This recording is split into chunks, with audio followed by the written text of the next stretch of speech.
If we can trace the events of the last year to one pivotal moment, hark back to May 2013, when the Fed hinted it would unwind the biggest stimulus package in world history.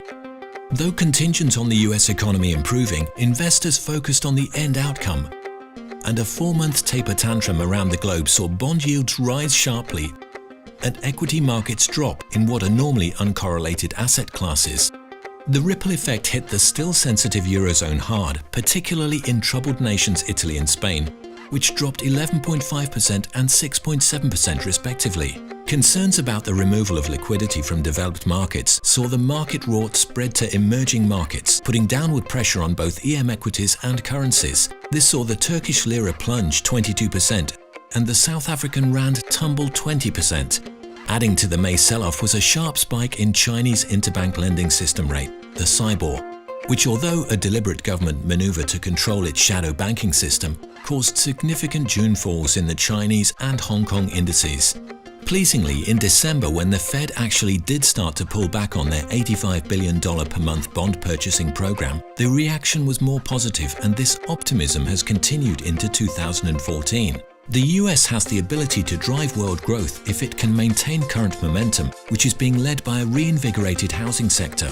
However, with the S&P hitting new highs recently, heightened volatility in growth stocks and the recent falls in the Nasdaq suggests some investors are skittish on how much further the run can go.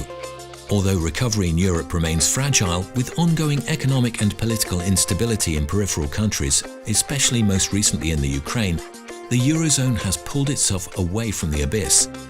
With the ECB committed to keeping interest rates low, we've seen a steady improvement in economic data, and the Spanish, German and French market indices have delivered strong returns. Japan has seesawed between the region's standout performer and its greatest threat, as the newly elected government instituted their own QE experiment in a last-ditch effort to revive the stalled Japanese economy, which has struggled with deflation for over a decade. This saw the Nikkei pull off outstanding gains in the last 2 quarters of 2013, but weaker results recently have commentators wondering what the BOJ's next move will be. How China manages the transition to a market-led economy and the implementation of market reforms will play a crucial role in global market sentiment.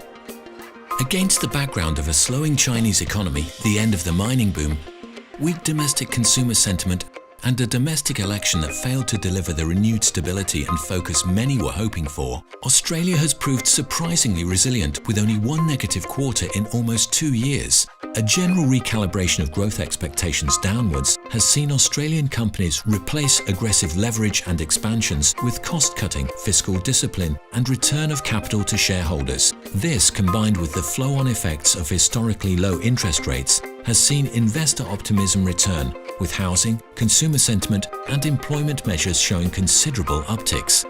Global markets are always changing.